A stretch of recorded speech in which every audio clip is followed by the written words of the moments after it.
Hello, everyone, and welcome to English Pod. My name is Marco. My name is Catherine, and today we're talking about American education and college life. That's right. This is actually a user suggestion that they wanted to know more or less what it would be like a dialogue between friends on a typical day in college. All right, so this is an advanced level lesson. We're going to be talking in a normal conversational speed. We're going to listen to the dialogue, and when we come back, we'll talk about some of these key phrases and words that might help you understand the dialogue better.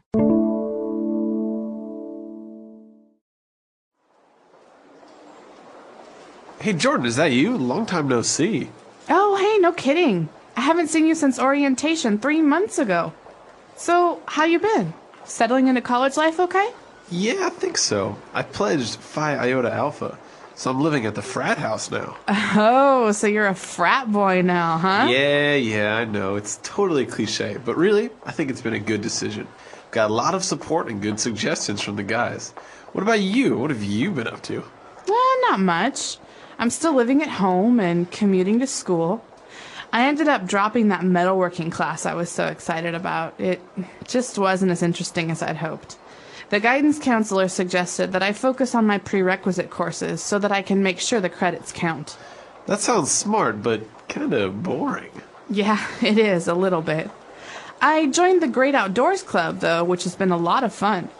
We've gone on 2 camping trips already, and I've made some good friends. That's cool. Hey, so have you decided on your major yet? Definitely pre-med. What about you? I still have no clue. But we don't have to declare a major till our sophomore year, so I've got time. Oops, I'm late for class. Gotta run. Okay, take care. Hey, nice running into you. Yeah, you too. All right, we're back. So now let's start with all these words and phrases on language takeaway. Language takeaway. So, hey Jordan, is that you? Long time no see. I love this phrase. Right, this phrase, long time no see, which if you look at it, it doesn't really make sense. It looks like we're missing a couple words. It looks like an incomplete sentence. Yeah, like the subject. Who? Right. I haven't seen you. You haven't seen you. Right. What? So really, the meaning of this is I haven't seen you in a long time. Mm-hmm, that's right. And actually, I've heard that this phrase was taken from Chinese. I've also heard that. So it's kind of like pidgin English. And now it's very, very common in English to say this. You say this with your friends. It's very casual. And yeah, long time no see. Because if you translate this literally to Chinese, it makes sense, right? Yes, it does. Mm-hmm. So it's interesting. All right, so we haven't seen our friend in a long time. And he's like, yeah, no kidding. You know what? I think it's been since orientation. So what is this orientation that he's talking about? Now, this is an important part of the average American college experience. Orientation is a special time, maybe for 1 week or a couple of days, at the very beginning of your first year of university. Okay. All right, so my first week of school, I didn't have any classes, but I went to school, and with all of the other first-year students, we're called freshmen, I had to do activities and meet people and sign up for classes. And basically, orientation is a time when you learn about a new system or a new program. So how it works, because you know, maybe you don't really know yet how to pick your classes or where the dorms are or how the meals work if you have to go to the cafeteria, etc., right? Exactly. And it comes from the verb to orient. So I orient myself by facing the right direction. So orientation is really about teaching you how to start in a new system. Okay, very good. So, that was 3 months ago, and a lot has happened. Our speaker says that he pledged Phi Iota Alpha. What is this to pledge? And this is Greek as well. Yeah. Phi Iota Alpha is Greek, and this means that we're talking about a fraternity. So fraternity is a group of boys, a sorority is a group of girls, and these are communities, so social societies, that you have to apply to be a member of. But we don't say apply. Right, you pledge. You pledge. So it's like I pledge allegiance. You say, I want to be in your group. I want to be in your fraternity. And so you will have to do special things to become a member. So the verb to pledge would be to basically to promise something honorably or faithfully, right? Exactly. And that's the nice way of putting it. But generally, when you talk about sororities and fraternities, these upperclassmen, so third, fourth year students, they make the students who are pledging do very weird things. So as you said, this is for these two guys, this is for a fraternity. But if it's this type of club for girls, it's called a sorority. Okay, so it's different. So I'm pledging this sorority. That means I'm trying to become a member of this sorority. So I think it's worthwhile mentioning many of you have probably seen it in movies, these fraternities or sororities, and they all have names based on the Greek alphabet. Right. So the letters Phi, Iota, Alpha, or Kappa, Kappa, Gamma, these are the letters that are basically represent the name of the fraternity. And what's interesting is that maybe I am in Kappa, Kappa, Gamma at my school. There's another school with another Kappa, Kappa, Gamma. We're all related. It's the same social community. So they sometimes do events together, things like that. So actually these fraternities or sororities, it's not independent to a school. It's actually like a wide network of people that belong to this club. Exactly. It's a national network usually. So it's kind of like being in the Boy Scouts. Yeah, similar, except the activities are much different. That's right. So these people, they may live at the frat house, like in this dialogue. He's living at the frat house. Now remember here, fraternity, that becomes frat if we're talking colloquially. So the frat house is the fraternity house. It's where those boys live, but only the Phi Iota Alpha boys. Right. So no one, if I have a friend and he's not Phi Iota Alpha, then he can't live there. Exactly. And we have a similar thing for girls. That's the sorority house. Okay, very good. So a frat house is the fraternity house, basically like their club house. Where they live, though, yeah. Right. And so sometimes guys that belong to fraternities, they're referred to as frat boys. Hey, frat boy. Yeah, so fraternity boy. This is not always the nicest thing to say. It's got a negative meaning because a lot of the activities that frat boys do stereotypically involve lots of drinking and maybe being loud. So frat boy is someone who's in a fraternity, and it's usually a critical way of talking about those guys. So this whole fraternity, sorority thing, as he said, is a little bit cliche, right? Yeah, this is a great word. I use this a lot, actually. So something that's cliche would be almost what's expected, right? But in a bad way, right? Right. And so you joining a fraternity is a little bit cliche because it's kind of like it's what everyone does in the movies and on TV. Right, like, oh, I'm going to college. I'm going to join a fraternity. It's almost like boring. It's so normal. Right. But you could also say that like that movie, at the end of the movie, the man and the woman, they fought, but then they got back together. It's so cliche. Right. So it's something that's overused, expected, Yeah. very typical. Uninteresting, yeah. Uninteresting. Okay. So we have a cliche. We're saying that a fraternity is cliche. Now, the other guy, on the other hand, is living off campus. He lives at home, but he said he commutes to school every day. So he says, I'm commuting to school. This is interesting. Now, in America, there's usually two options. One is to live on campus. That means to live at your university in a dormitory or an apartment.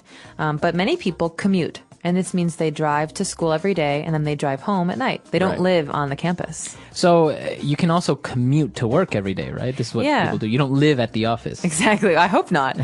No, this is a common thing. People will drive to work and you might ask them, how long is your commute? So you say, 1 hour. That means I drive 1 hour to work. So if I take the bus or the train, the subway, is that also commuting? It is. It doesn't matter how you do it. It just means you don't live where you work or where you study, so you have to travel there by some means of transportation. Okay. So, well, now going back to the academic aspect of this dialogue, he said that he ended up dropping a class. Okay, so to drop means to stop attending a class. Maybe you don't have enough time, maybe you don't like it, but to drop a class means you will no longer study, you will not take the tests, you will not get a grade. It's the opposite of to sign up for a class or to register for a class. So the difference between dropping a class and failing a class is that basically you're making the decision to not go there anymore. Exactly. And usually there's a time you can do this. So for the first 2 weeks, you can attend classes. And if you don't have enough time or you don't like a class, you can drop the class.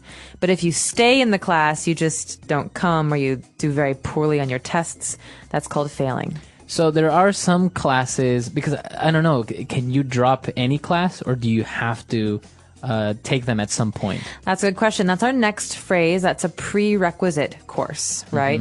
So usually the university in America will tell you you have to study math, you have to study 1 semester of science, you have to study English, for 1 semester. So these are called prerequisites. It's when the university tells you you have to study something. Right.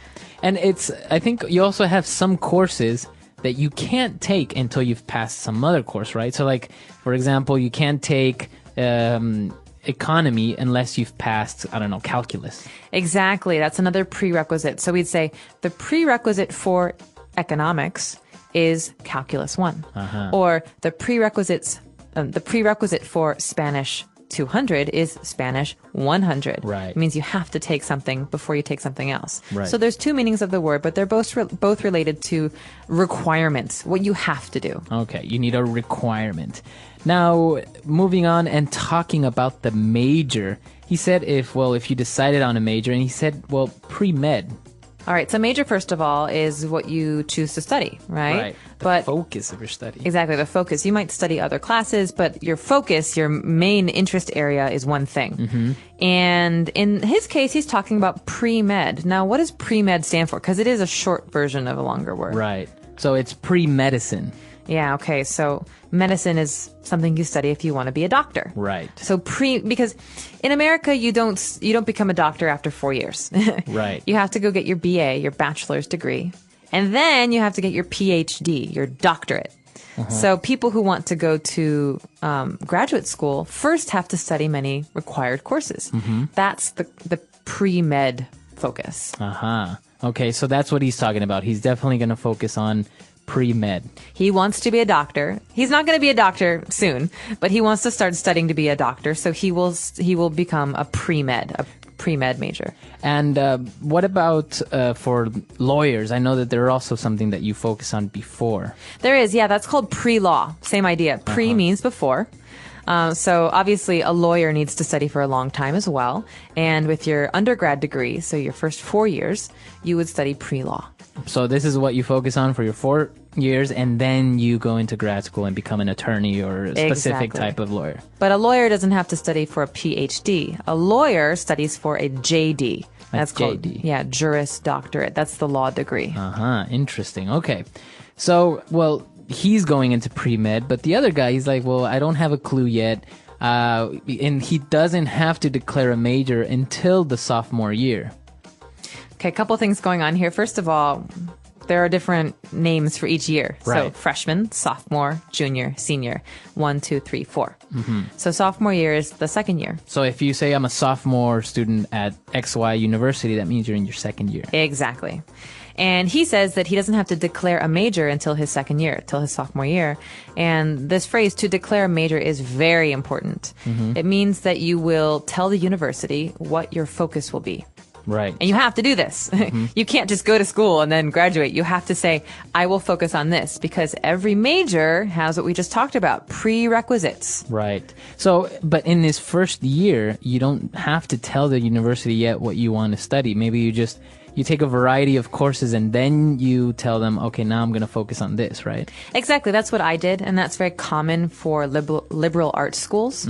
Maybe if you're in a specific trade school or you're in a certain track, you would have a different situation. But for me, liberal arts, I studied history, I studied philosophy, I studied language and literature. And then my sophomore year, my second year, I decided, I will study philosophy. And so you're going to focus on that. Yes, one thing. So it's interesting because in many other countries, the education system requires you to declare your major before you start studying, right? You say, I'm going to study business, and then your 4 years are around that. Whereas in some places in the United States, or for some majors, you don't have to do that.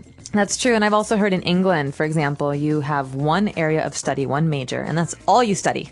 Right, because in the U.S. you can get a major in history with a minor in philosophy, right? Exactly. I was the opposite. I had a major in philosophy and a minor in history. So major means something bigger, more important, and minor is smaller or less important. And a minor is your second field of study. So you take fewer classes, but you still know something about that. But do they always have to be related? Because, like, for example, can you be a major of philosophy with a minor in, I don't know, astronomy or something like that? Absolutely. Something like pre-med, so medicine, it's hard because there's so many requirements. Right. But I had a number of friends who are major in computer science and a minor in literature, for example. Really? So you can mix it up at certain schools. Yeah. So what would be the advantage of that, of doing something like that? You know, because most places or most education systems say that or teach that, you know, you should specialize, you should be focused on one area. So if you're in computer science, then you should be focused on that. So why would somebody specialize in computer science in their major, but then take a minor in like literature or something? Well, let's use that example. I think one of the benefits for the liberal arts degree, and this is something they talk about a lot in education, is that you have a broad area of knowledge. So yes, you know a lot about computer science. You have to graduate. Right. But maybe in your future you will write articles about computer science, or you want a blog, or you want a job that has a public relations aspect. You need to know how to write. Right. And you're not going to learn how to write in all of your computer science classes, but you will by reading a lot and writing a lot in your literature classes. Right. So some people like to say that it's very good to mix up business and languages or computer science and literature because it's a way to be well-rounded. That's right. That's actually interesting because in most places, specifically in the exact sciences fields, they focus more on that, like engineers. It's all about engineering, math, and all this. But the human aspect, like you said, or the liberal arts aspect, like literature or history, they don't get much of that. So when you actually have to become a manager or write or manage people, you don't really have the skills to do that because you never really took a class. That's right. And it can be very hard to learn how to write well and to speak well all of a sudden, you know? Right. And I think that's where people struggle also when they're applying for jobs. So I don't know. I believe in being a well-rounded individual. Obviously, there's some benefits to being very, very knowledgeable about one thing. So I guess we could ask you guys, our users, do you believe that it's better to be knowledgeable about one thing or maybe more well-rounded and to be an expert in many different things? That's right. Yeah, you should let us know. Let's jump into our dialogue one last time. Let's take a look at what everyone was saying, and we'll be back in a bit.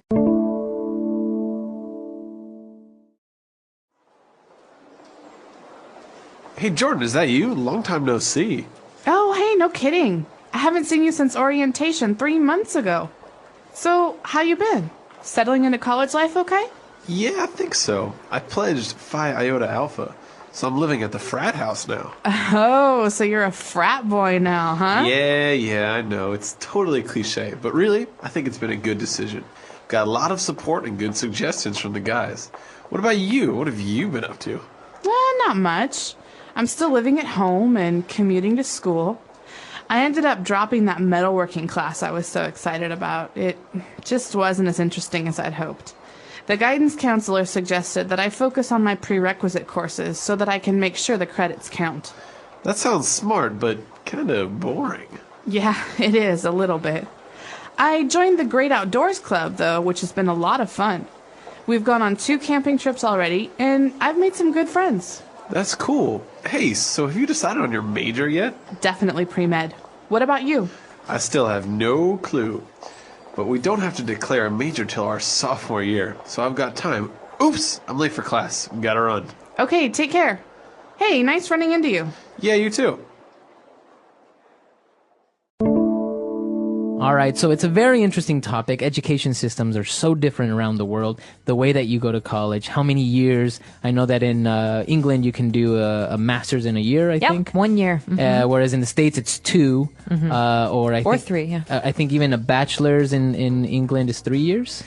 I believe so, yeah. But they also have an extra year of high school. An extra year of high Fifth school. year, yeah. Oh, okay, so every system is a bit different. In America, generally, it's either 2 or 4 years for your college degree.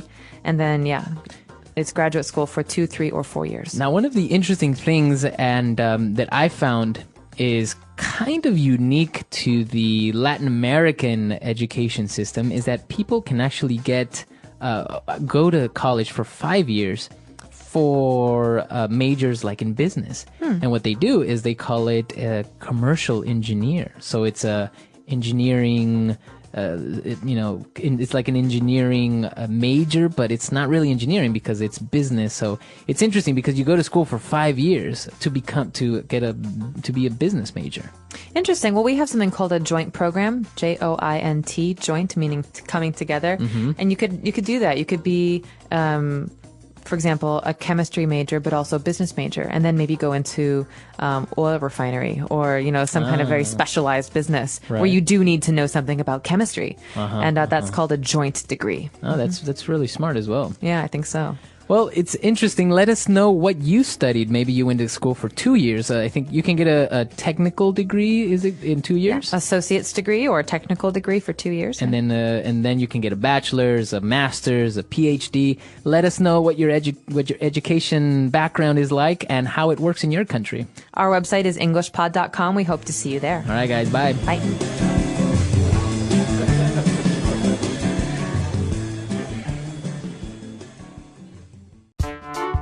The English Pod Audio Review. Listen to the meaning, then say the vocabulary word. Phrase used to express that you haven't seen someone in a very long time. Long time no see. A class where instructions are given at the first day of school. Orientation. To become accustomed to one's new surroundings. Settle into. Fraternity house. Place where members of a fraternity live and socialize. Frat house. A term used to call people that are of a fraternity.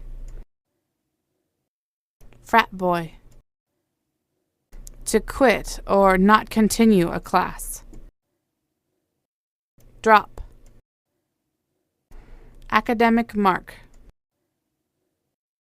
Credit. The specific focus of your undergraduate program. Major. Let's try that faster.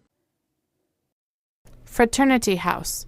Place where members of a fraternity live and socialize. Frat house. Phrase used to express that you haven't seen someone in a very long time. Long time no see. To quit or not continue a class. Drop. To become accustomed to one's new surroundings. Settle into. Academic mark. Credit. A term used to call people that are of a fraternity. Frat boy. The specific focus of your undergraduate program. Major. A class where instructions are given at the first day of school. Orientation. Now say the word and hear it in a sentence. Orientation. Orientation starts in an hour, and then we have lunch. Orientation. We have orientation this week and start classes next week. Orientation.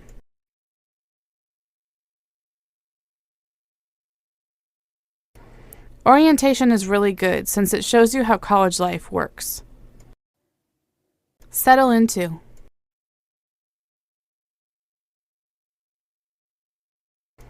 It took me a couple weeks to settle into my new apartment.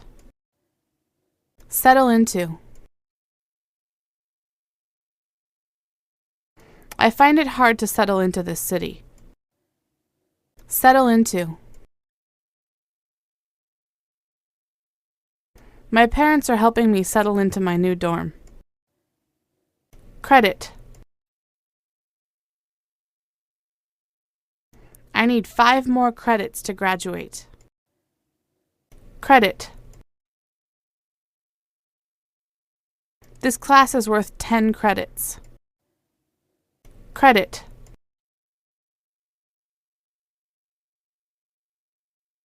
My tuition each year is based on the number of credits I take. Major. I haven't picked a major yet. Major. I will major in political science. Major. I have a major in business and a minor in Chinese. Long time no see.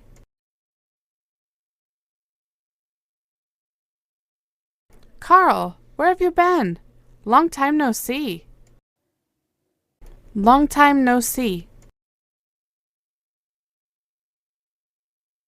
Hey Bob, long time no see. Long time no see.